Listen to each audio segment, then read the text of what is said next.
Assalamu alaikum, ladies and gentlemen, and good morning. I, Maria Muzamil, welcome you to a truly auspicious day, wherein, under the leadership of Honorable Chairman NEPRA, Mr. Tosif Farooqi, we are holding Pakistan's first industrial cybersecurity webinar exclusively for power sector. We are very privileged to have distinguished cybersecurity experts with us, Dr. Seaman Cord and Dr. Katina Rudena.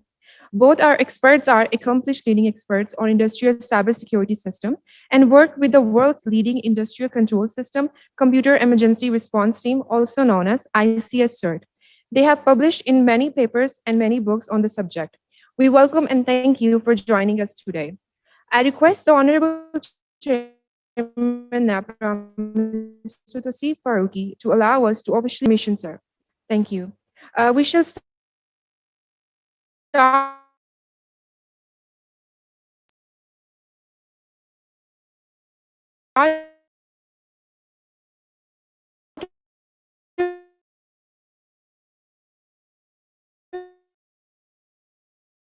event with the recitation.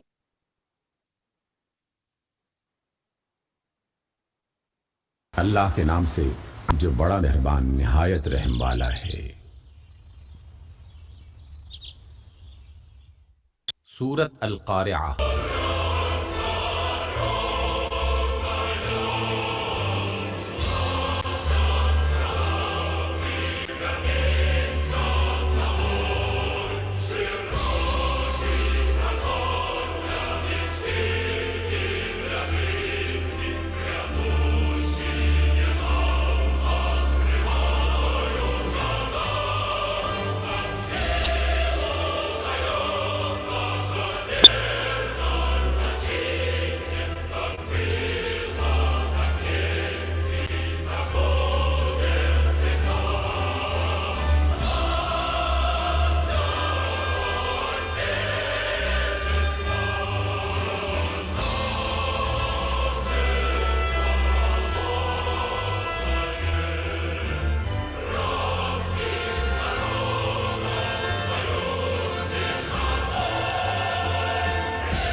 Thank you. I now request Honorable Chairman NEPRA, Mr. Tosif Farooqi, to please share his opening remarks.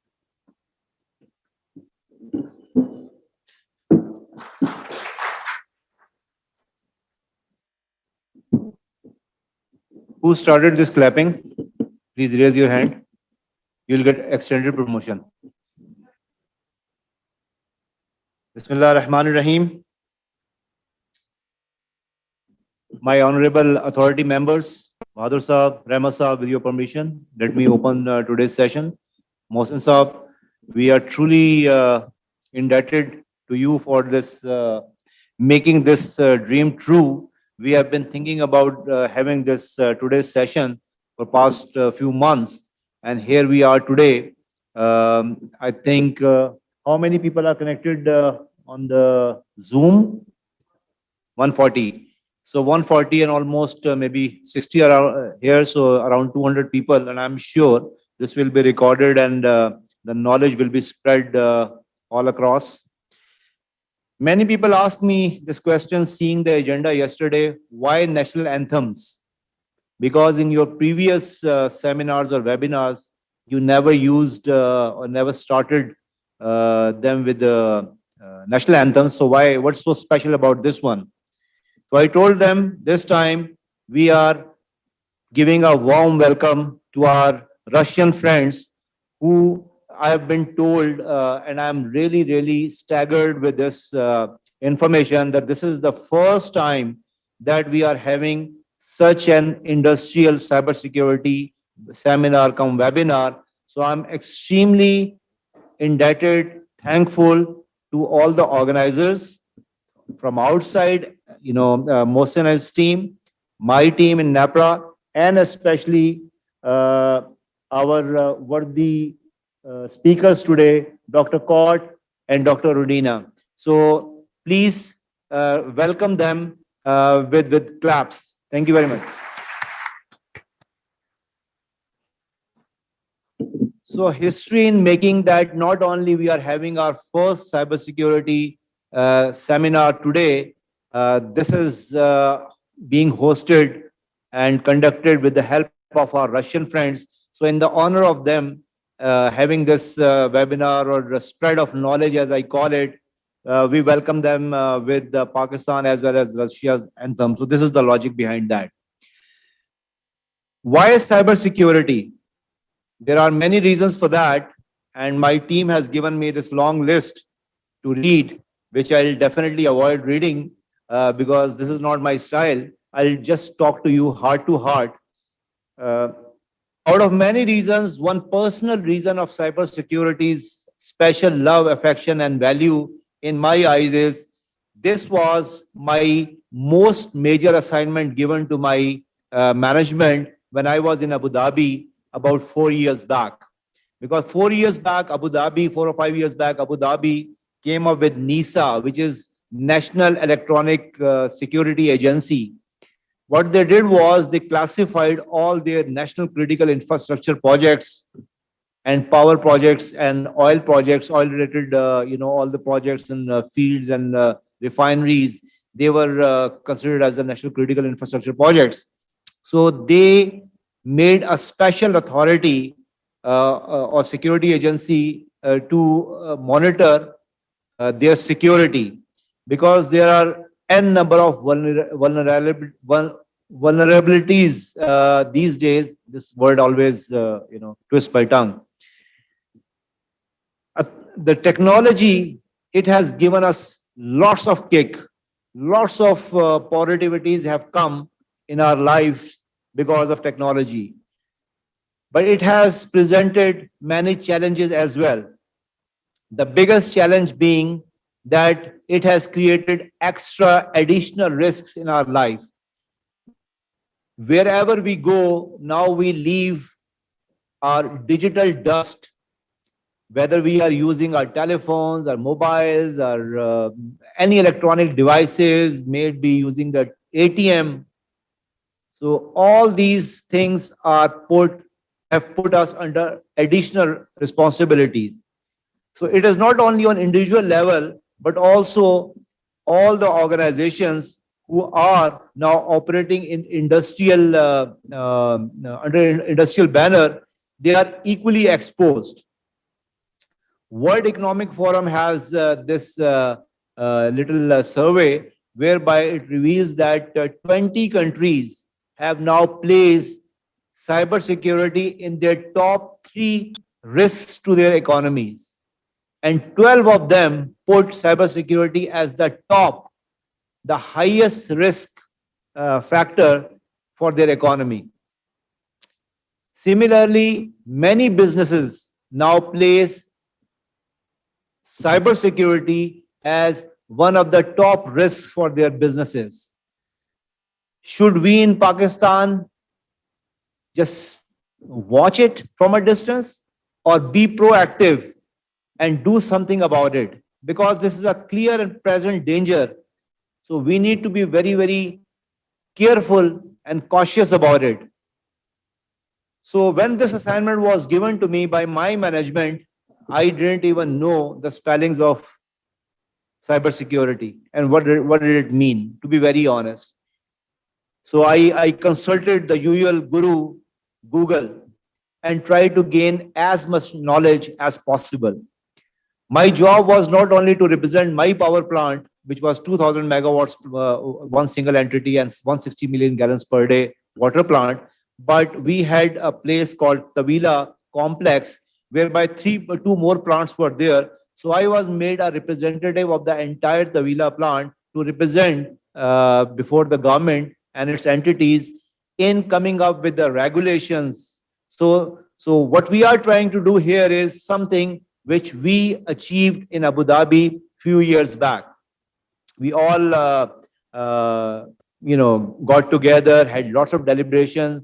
Luckily, we could be able to get a fantastic consultant who had huge experience of developing regulations on cybersecurity. It's not about developing regulations, but coming up with the concept paper and doing the right deliberations, because each country has its own specific needs. Despite everybody is using the same technology, but there are some inherent peculiarities of each country. So based on that, we first came up with the concept paper, and then we drafted the regulations. I won't take any credit for that. The people who were responsible, they did that. But where our credit was that we tuned and we fine-tuned those regulations. And now I personally believe Abu Dhabi is one of the most secure uh, country or emirate. And because I don't know about other emirates, so I would say emirate uh, as far as cybersecurity front is concerned.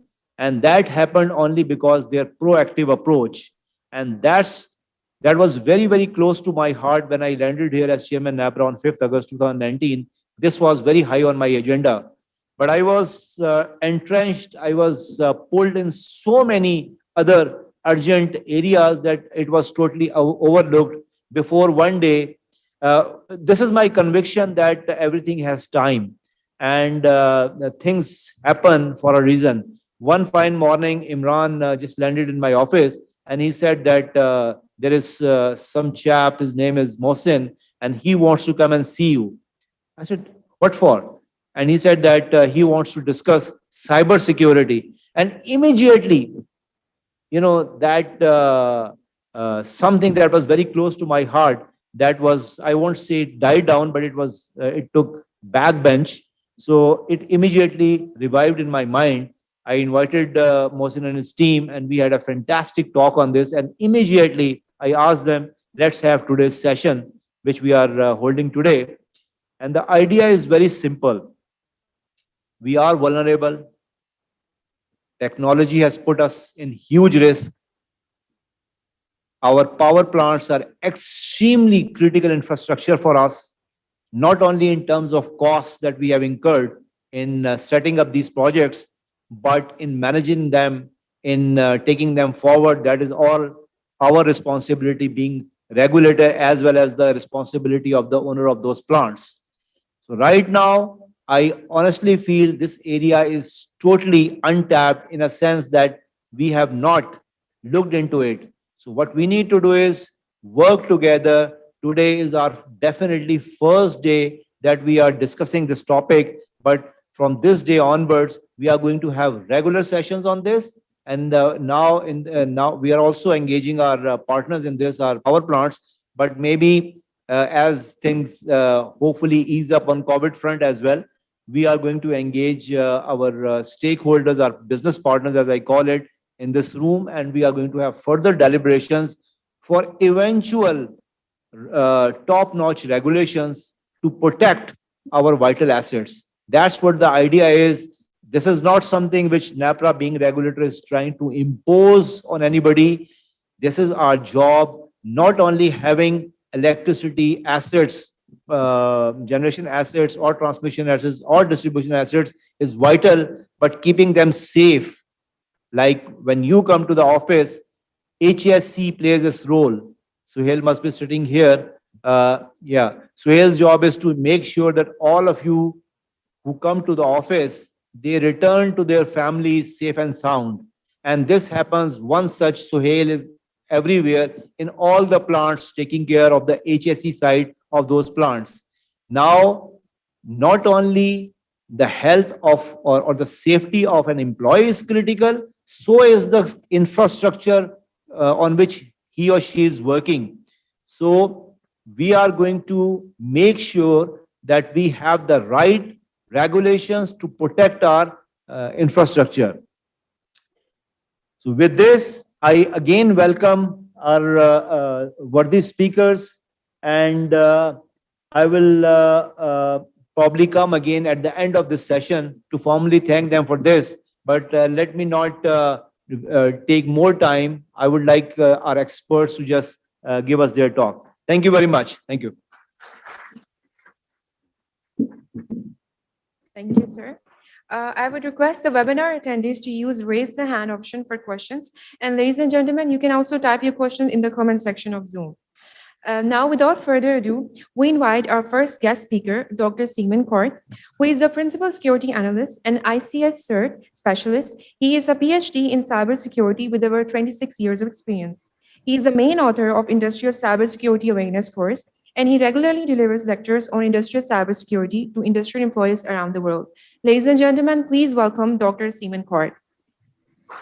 Over to you, Seaman. Good day, everyone. Today, we are going to talk about industrial cybersecurity basics. We will try to assess the relevance of the problem of cybersecurity in the industry and consider several topics related to the protection of industrial networks. The presentation materials are based largely on research carried out by Kaspersky ICS CERT team. On this slide, you can see the main topics of our presentation. Consider the statistics characterizing the current state of a problem. On next slides, we present the findings of an analysis of statistical data obtained using the Kaspersky Security Network, a distributed antivirus network. The data was received from those KSN users who gave voluntarily consent to have data anonymously transferred from their computers and proceed in according to the KSN agreement for the Kaspersky product installed on their computers. On this slide, you can find an estimate of a number of attacks on industrial systems that were detected by Kaspersky Lab software. Beginning in the second half of 2019, we have observed a tendency for decreases in the percentages of attacked computers, both in the ICS and in the corporate and personal environments. In first half 2020, the percentage of ICS computers on which malicious objects were blocked has decreased by 6 percentage points to 32%. I think these data are correlated with COVID situation in the world, and these data are derived from COVID situation. The map on this slide shows the percentage of industrial automation systems for each country in which malicious objects were blocked, relative to the number of this system in that country. The number was highest in Algeria and lowest in Switzerland. The most significant increase in the percentage of ICS computers where malicious activity prevented occurred in Greece. On this slide, you can see this, and Finland and Portugal.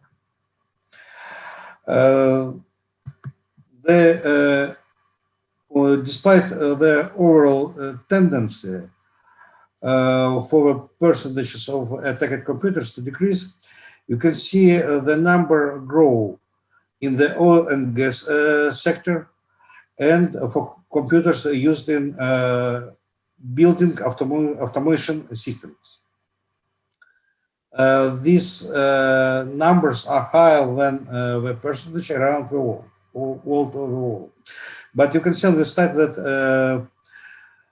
ICS computers are attacked in all industrial sectors. The internet, removable media, and email continue to be the main sources of threats in the ICS environment. Predictably, the percentages in the ranking for these threats have decreased in this year, and this is also correlated with COVID situation. And now take a look at real attacks.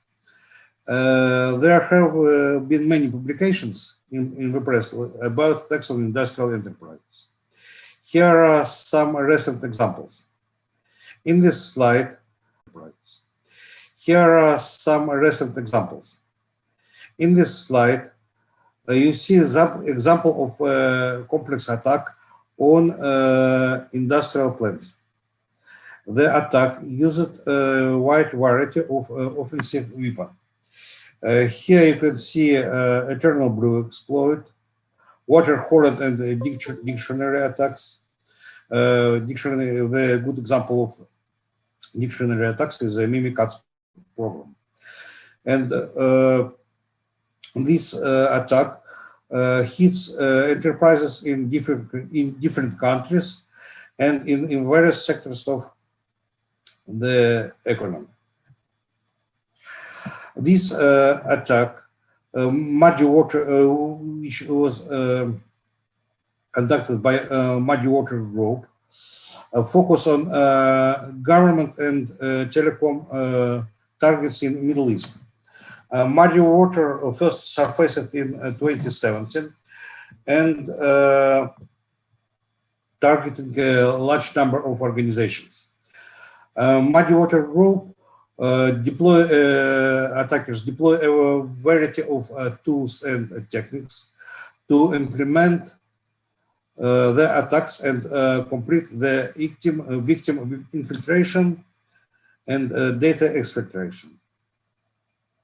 Examples of such tools include multiple download execute tools and REDs, and they were written in C# and Python and different script languages.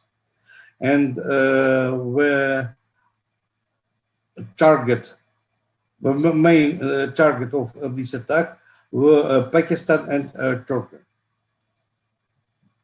And on this slide you can see this example of malware, so-called portrait malware attack. This attack is an example of a COVID attack. It is a previously unknown remote access Trojan, which used Microsoft Word documents, and these documents have a COVID related situation in the Azerbaijan, and they were malicious documents, and this document this malware, which was dropped by this malicious document, was written on Python language. On this slide, you can see data about ransomware. This is a popular malware in the modern world and well-known cybersecurity threat. Ransomware is a type of malicious software designed to block access to a computer system until a sum of money is paid. On the slide, you can see figures which demonstrate a ransomware attack on industrial control systems. In the case of industrial system, impact of blocked access could be huge, and the industrial system is a big price for intruders. On this slide, you can see the geographical distribution of ransomware attacks across the world. WannaCry malware is the most famous ransomware attack. WannaCry malware is based on eternal vulnerability in Microsoft software. Microsoft produced the patch of this vulnerability in March 2017, and exploit for this vulnerability was publicly available in April 2017. But many systems were unpatched, and in May 2017, the mass infection occurred. The attack hit the whole world, and the distribution of malware across industrial enterprises is shown in the figure. But WannaCry attack is still alive. According to our statistics, among all users of Kaspersky products who were attacked by ransomware Trojans in 2019, over 23 persons were attacked by WannaCry malware. For industrial organizations, the proportion of users attacked by WannaCry in 2019 to all users attacked by ransomware is more than 35%. Our analysis shows that many old, unsupported by Microsoft versions were attacked by WannaCry malware. These attacks were blocked by Kaspersky software. And now we will take a look at the mechanisms of attacks on industrial systems. First of all, the objects of an attack is an industrial enterprise. The so-called PERA enterprise model is shown on this slide. This model consists of 6 levels and separates the production and information enterprise segments. In ACS, intruders often try to attack lower levels of this model. His target is to violate the production process. And the safety subsystem is a desirable target for an intruder. This has been shown in the Triton malware. Also, this model helps to design enterprise network. It's a good idea to make network segmentation and protect production levels from uncontrolled access from information segments. So we can divide IT and OT protected objects. An intruder can attack them both, but OT objects should be protected separately. Who can attack our system? This is the first question to ask when designing a security system for an industrial plant. This table shows the different type of intruders, these different knowledge and capabilities. And first task for the protection of industrial system is to define the intruder level. And also you should understand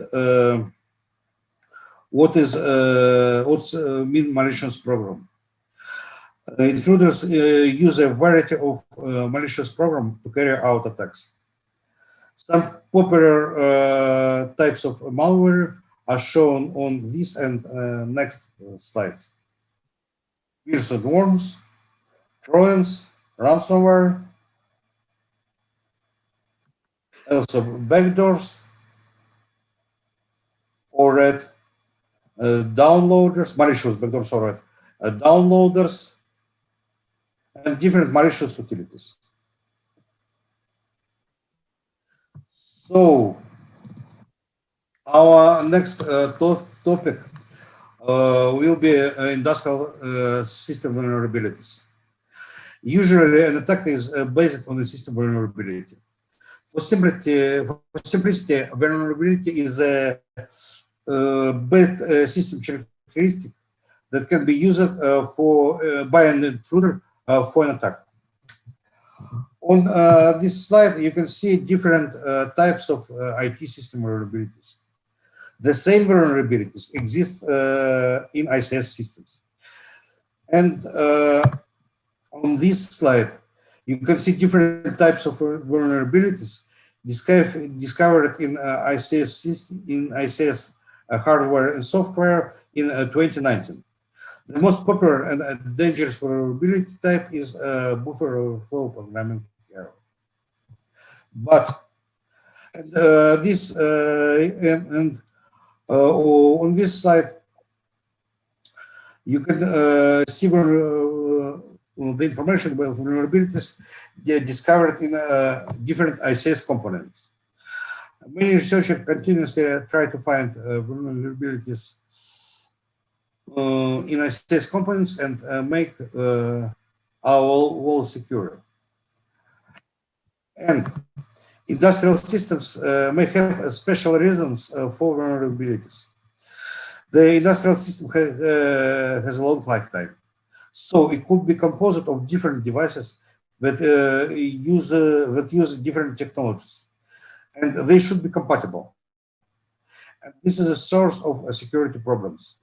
All systems were designed without thoughts about external connections and the internet. But now they should work in a hostile environment, and this could be insecure. IT vendors have a big experience with vulnerabilities and security development, but OT vendors are at the start of a long path for design with security in mind. Often workers at industrial enterprises underestimate the importance of security behavior and become a weak link in the chain. Management is trying to save money on monitoring tools and does not see attacks on the system. These similar technologies and devices used in the industrial system can lead to vulnerabilities due to the need to ensure compatibility. All systems were designed without thoughts about intruders. They were designed without security understanding. And network protocols are derived from 20th century industrial protocols. And they should be compatible due to the wide usage of all devices in the modern world. And this is a source of vulnerability. Modbus for serial online and TCP IP Modbus is a good example of the compatibility problem. The most dangerous practice is incident hiding. Someone can try to hide the information about the incident due to the fear of our reasons. And this is an unacceptable behavior. And eliminating vulnerabilities should be a collective task. All users should understand the importance of this task. To do this, a security policy must be implemented in the system. All users should know and apply its rules. And they should not arbitrarily change the system configuration. They should not disclose system configuration details to anyone. Users responsible for security should correctly configure the system, document the settings. After that, they should periodically search for vulnerabilities on time to eliminate threats. And our next topic is social engineering attacks. Social engineering attacks are often the main target for industrial network invasion. All industrial users should be aware of this threat and be able to recognize malicious messages. This slide shows the channels through which social engineering attacks can be carried out. In this presentation, we will look at social engineering attacks using email. This slide shows the results of a successful phishing attack, executing malicious code or stealing confidential user data. The typical phishing message must contain information that prompts the user to take action. The message can promise a reward or threaten punishment in the event of user action or inaction. The latter requires immediate action. And also, this could be a financial message, or it could be a political message. This document on the slide was included in the attack on the Ukrainian power system. Also, the phishing message could be an information message, or job search message, or other, or delivery message, for example.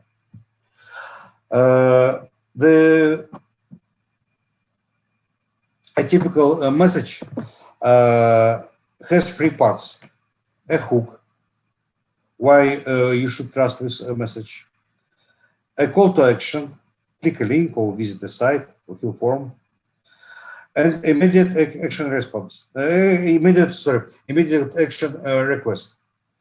A phishing email never contains a legitimate sender address, or is sent from, or phishing message could be sent from a compromised server. Oh, sorry.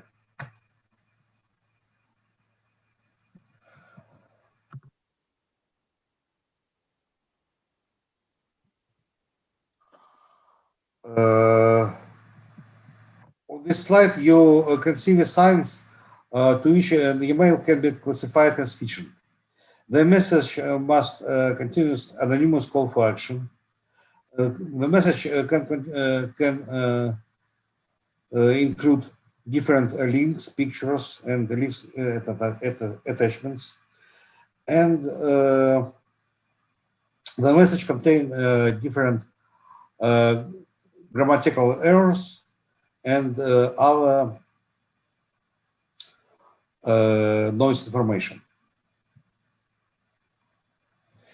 If you are not sure where this is a phishing message, you should check the properties of the message shown on this slide.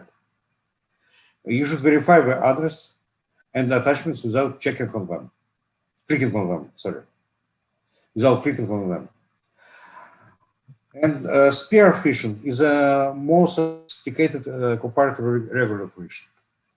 In the case of spear phishing, the malicious message is composed based on information about the victim. This is very dangerous because it greatly increases the success rate of an attack.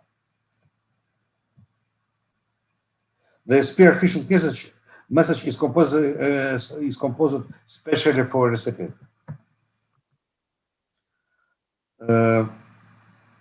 This slide shows how to get preliminary information on spear phishing.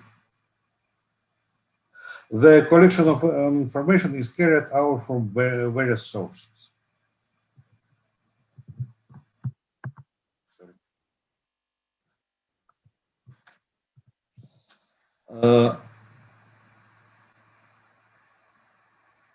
Spear phishing is a serious threat. If you suspect spear phishing, you should immediately report it to your security team. If you are not sure about the message, it's better to contact the sender via an alternative communication channel to confirm that the message was sent.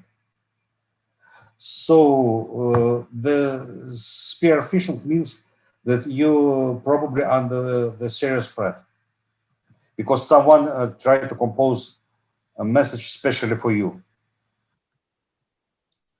And now let's look at the specifics of security in industrial systems. This is an umbrella slide showing the reasons for differences in protection of industrial systems. Let's consider the topics on this slide in more detail. Industrial systems are cyber-physical. Therefore, they can lead to real consequences in the physical world.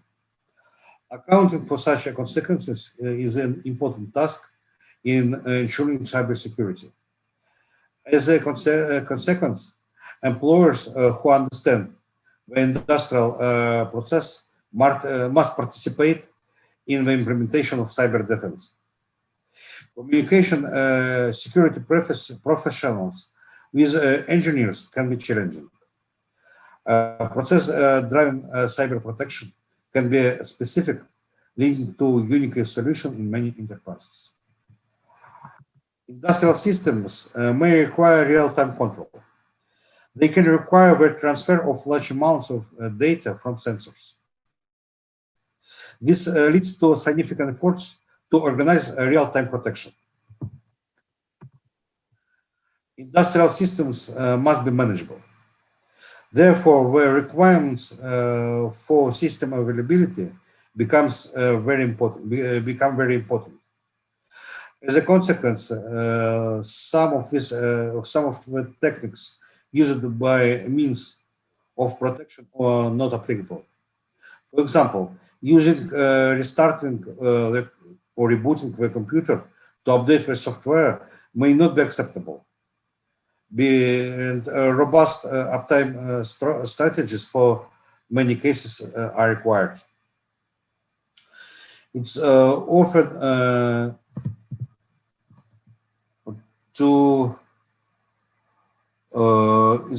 to provide continuous and manageable solutions.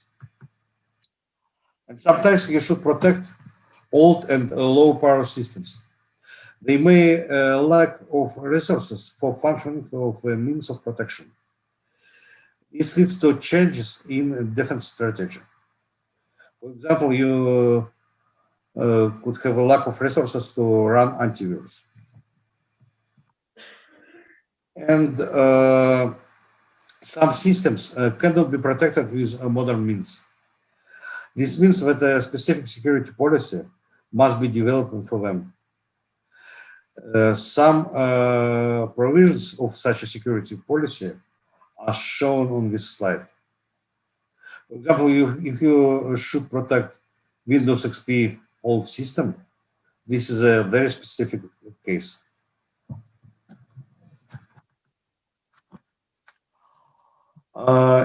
Communications. Industrial network protocols began to be developed in 70s years of the last century. Security issues were not so relevant for them. Modern versions of protocols must be compatible to work with legacy devices. Requiring compatibility can lead to unsafe solutions. They must be protected additionally. The lifetime of devices in industrial systems is significantly longer than the lifetime of information technologies. This leads to various compatibility issues and vulnerabilities. Windows XP usage in modern industrial systems is a go-to example of this problem. This is unsupported by Microsoft system, so this is a vulnerable system, but this Windows XP device is a valuable device for a protection process. This device, it could be a complex process to replace this device. Expensive, maybe expensive process to replace this device. This slide shows the problems associated with attacks on legacy systems. The legacy systems could be a target of advanced APT attack, and the damages in the case of attack on legacy system could be unpredictable. And often an industrial system includes components located in remote, hard-to-reach sites. This is a distributed production system. And these systems also need to be adequately protected. And this could be a complex task. Let's start our discussion about the defense and depth strategy in industrial systems. There is no single solution for securing industrial systems. Consider an approach that uses the idea implemented in the defense of medieval castle. sacrifice space in exchange for time. Imagine a medieval castle, a moat, walls, a citadel. We see various obstacles that the attacker must overcome, spending time on this. And this is the main idea of defense in depth strategy. Defense in depth implies a variety of security mechanisms implemented at different levels of system. And when organizing protection in defense in depth, you must logically represent your system and suggest appropriate protection mechanisms at different levels of presentation. You must describe your manufacturing process, your network, and individual devices, and corresponding security mechanisms. You should also analyze how your protection system works, as well protect against various threats. On this slide, you can see various techniques that are advisable to use to organize defense in depth. Summarizing the above, we can propose the following organizational and technical measures to protect the industrial systems.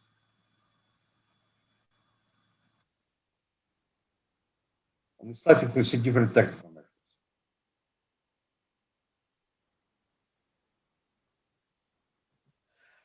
Now let's look at the basic tools for ensuring network security in industrial systems. The main device for protecting a network is a firewall. It serves to control access to the enterprise network from outside, as well as to segment the network. On this slide, you can see a typical industrial network structure. This is a typical structure, and you can see two firewalls on this picture, firewall 1 and firewall 2. Firewall 1 protects the network from outside attacks. The following informational segment of the network, such as accounting, enterprise management, etc. In a separate segment called DMZ, the enterprise servers accessible from outside are taken out. Firewall 2 segments the network, separating the industrial segment from information segment. This separation could be mapped to previously viewed PERA model. Servers used in the industrial segment are used by the operator, and they are located in a separate segment, it's so-called industrial DMZ. Industrial devices are in a separate segment. Access control should be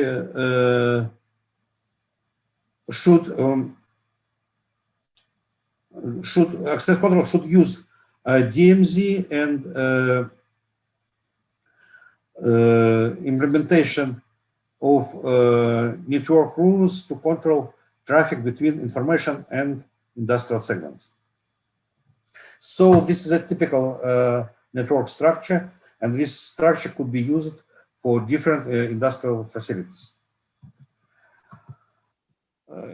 Industrial firewalls in comparison with general purpose firewalls should have a number of properties, which are shown on this slide. Firewall must work continuously, often in harsh external conditions. These devices should know industrial protocols, support user management without specific knowledge.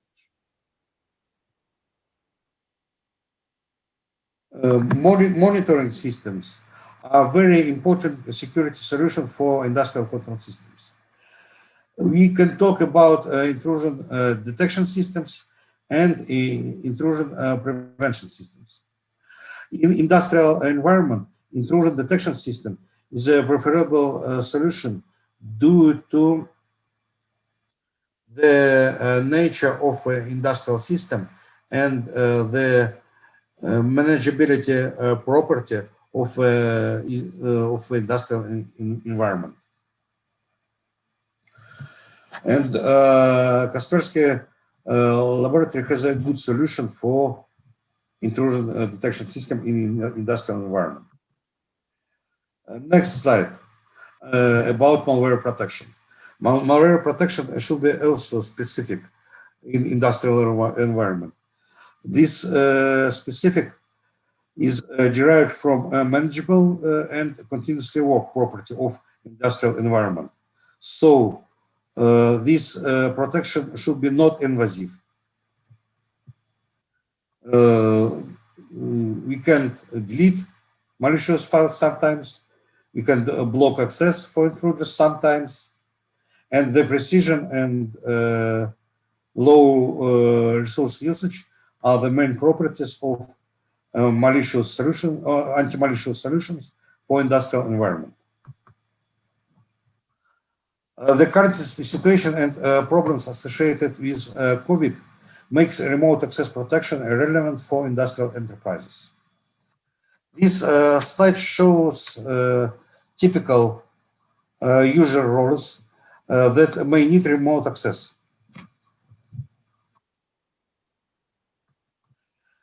It should be noted that remote access introduces some security concerns. This slide shows a downward trend in the use of remote access in industrial systems until December 2019.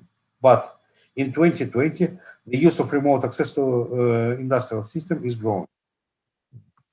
An example of remote access attack is shown in this slide. The attack was related to the fact that remote access laptop was infected, and the remote access itself was organized uncontrollably. As a result, malware penetrated the nuclear power plant, and the cyber incident was threatened. When protected remote access, problems arise in securing user devices. Communication channel encryption should be used. It is a good idea that remote access users use corporate hardware and software. Typical remote access attacks are shown on this slide. The slide shows statistics on password guessing attacks on a remote access system in 2019 and 2020. And the next task, which is shown on this slide, is to build a competent security team for effective work. It's recommended to use the following principles when organizing a security service. Different types of problems, including cybersecurity threats, must be addressed in different departments and in different levels of staff responsibility. All stakeholders need to understand what a cybersecurity breach can lead to. The structure of a cybersecurity team must match the structure of an organization. Decisions are made at higher levels of organization, are implemented at lower levels. On the slide, you can see an example of organization structure of cybersecurity team corresponding to the organizational structure of an enterprise. The board of directors and the head of cybersecurity department represent the highest levels of management. Their responsibilities are shown in the figure. The headquarters staff must implement cybersecurity solutions that are global for the enterprise and coordinate the work of local departments in the case of a distributed enterprise. Their responsibilities are shown in the figure. If the enterprise is geographically distributed, the cybersecurity of remote sites should be provided by local departments. Their responsibility are shown. Their responsibilities are shown in this slide. The slide shows the various employers that should be part of a cybersecurity team. We can distinguish three types of employers. Their responsibilities are shown in the slide.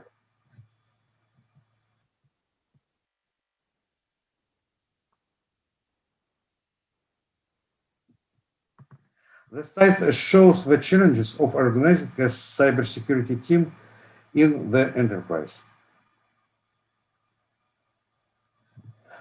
And I should say that the cybersecurity team should be built in a collaboration of industrial engineers and cybersecurity specialists. And our last topic of the first half, incident handling. Incidents arise in the event of attacks on industrial networks. To begin with, we must develop a plan for responding to cybersecurity incidents. This should be part of cybersecurity policy of industrial enterprise. The main topics of the plan are shown in this table. And properties of each incident should be well documented, and all employees should understand this document. To begin with, we must develop a plan for responding to cybersecurity incidents.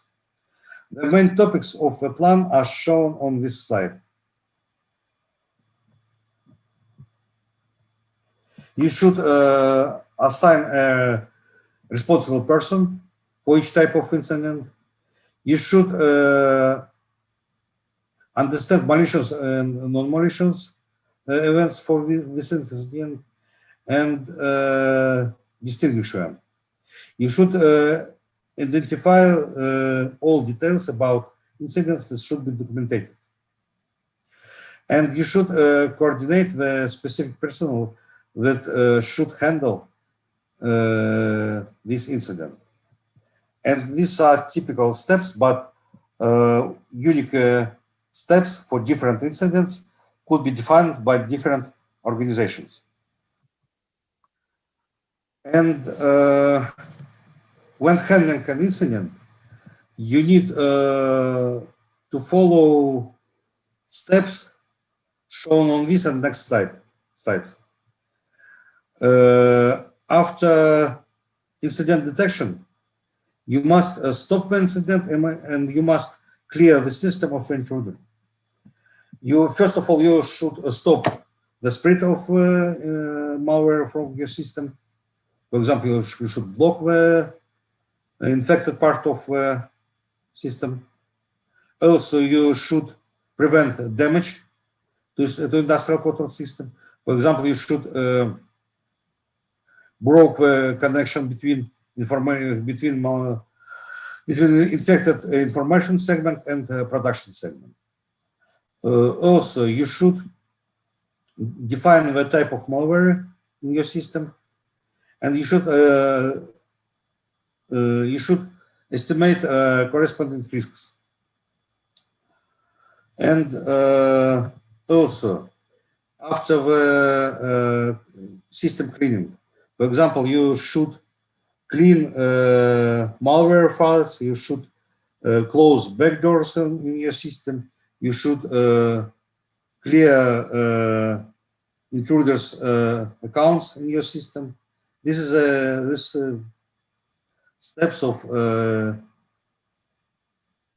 cleaning system process. These are steps of cleaning system process. Afterward, you should analyze your incident. When handling incident, you need to follow the steps shown on this